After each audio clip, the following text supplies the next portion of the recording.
Setuju atau tidak setuju, kita semua juga adalah gembala. Paling tidak, menggembalakan keluarga kita, menggembalakan komunitas kita yang kecil. Dan paling tidak, kita sedang diminta Tuhan untuk menggembalakan jiwa-jiwa yang dipercayakan kepada kita lewat amanat agung yang harus kita tuntaskan. Perbedaannya, gembala yang baik dan gembala upahan. Dari mana kita dapat pisahkan dua bagian daripada jenis gembala ini, yaitu dari fungsinya, dari sikap dan mental, dari alat-alat yang ada padanya, atau saya katakan kesiapan. Paling tidak ada dua hal yang besar yang membedakan, yaitu apa? Sense of belonging and responsibility. Apa saudara? Rasa memiliki dan tanggung jawab. Tahukah saudara, rasa memiliki akan memunculkan tanggung jawab.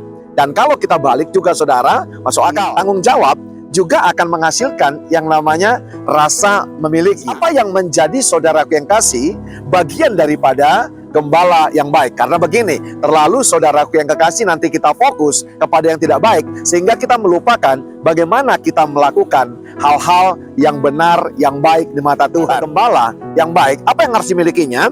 Ada 3 saudara, yaitu dia harus berfungsi memang menjadi gembala. Apa fungsinya saudara? Yaitu menjaga, mengayomi, memastikan saudaraku yang kasih domba-dombanya itu terpelihara dengan baik dan sempurna. Gembala mempunyai ekspektasi buat domba-domba yang digembalakan. Paling tidak bulunya bisa diproduksi untuk menjadi jaket penghangat, dan saudara dagingnya bisa dikonsumsi untuk makanan kesehatan. Untuk mencapai hasil yang maksimal, yaitu bulu, ya kan, dan daging daripada domba ini, maka gembala harus memastikan setiap hari membawa saudaraku yang kasih domba-dombanya kepada padang rumput yang hijau, yaitu makanan dan asupan yang sehat, dan saudaraku yang kasih air yang tenang, artinya saudara, air yang dijamin bersih. Yang kedua, apa yang menjadi sikap dan mentalnya saudara? Sikap itu adalah apa yang dikeluarkan gembala keluar, dan mentalnya saudara, apa yang saudaraku yang kasih ada di dalam. Jangan sampai sikapnya manis, ya kan,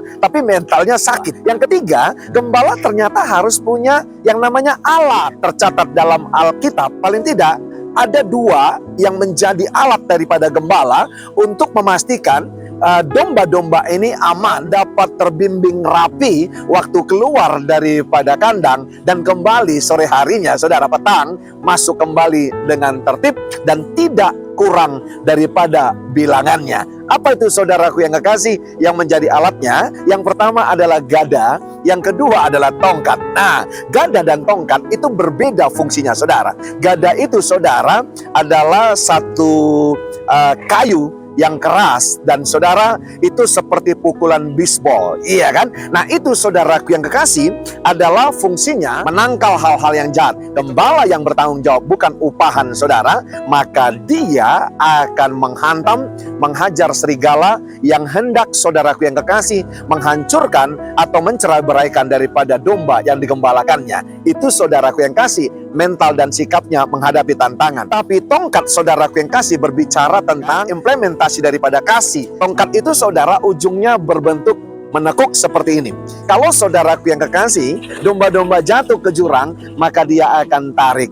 Atau saudara-saudara, ada domba yang sedikit nakal mau lari daripada jalur kawanan domba, lehernya ditarik saudaraku yang kekasih. Gada dan tongkat berfungsi untuk hal-hal yang maksimal digunakan seorang gembala. Alkitab berkata dalam Mazmur 23 ayat 1-4, Mazmur Daud, Tuhan adalah gembalaku, takkan kekurangan aku. Ia membaringkan aku di padang yang berumput hijau. Ia membimbing aku ke air yang tenang. Itu yang saya katakan tadi. 3, ia menyegarkan jiwaku. Ia menuntun aku di jalan yang benar oleh karena namanya. Ini ayat 4-nya saudaraku yang kasih.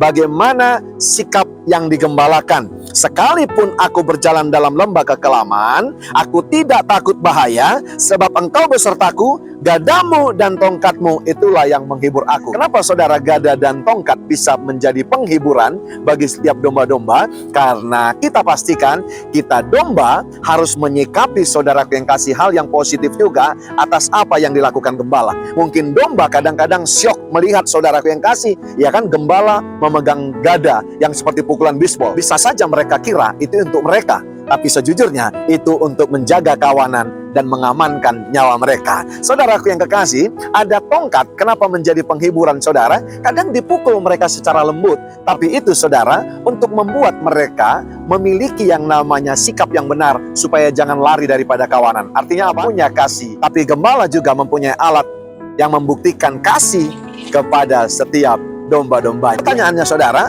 siapa gembala yang baik tersebut? Haleluya. Alkitab berkata di dalam Yohanes 10 ayat 11 sampai 12, "Aku gembala yang baik. Gembala yang baik memberikan nyawanya bagi domba-dombanya. Sedangkan seorang upahan yang bukan gembala dan yang bukan pemilik domba-domba itu sendiri, ketika melihat serigala datang, meninggalkan domba-domba itu lalu lari, sehingga serigala itu menerkam dan mencerai-beraikan domba-domba itu." Bagaimana sikap kita saudara?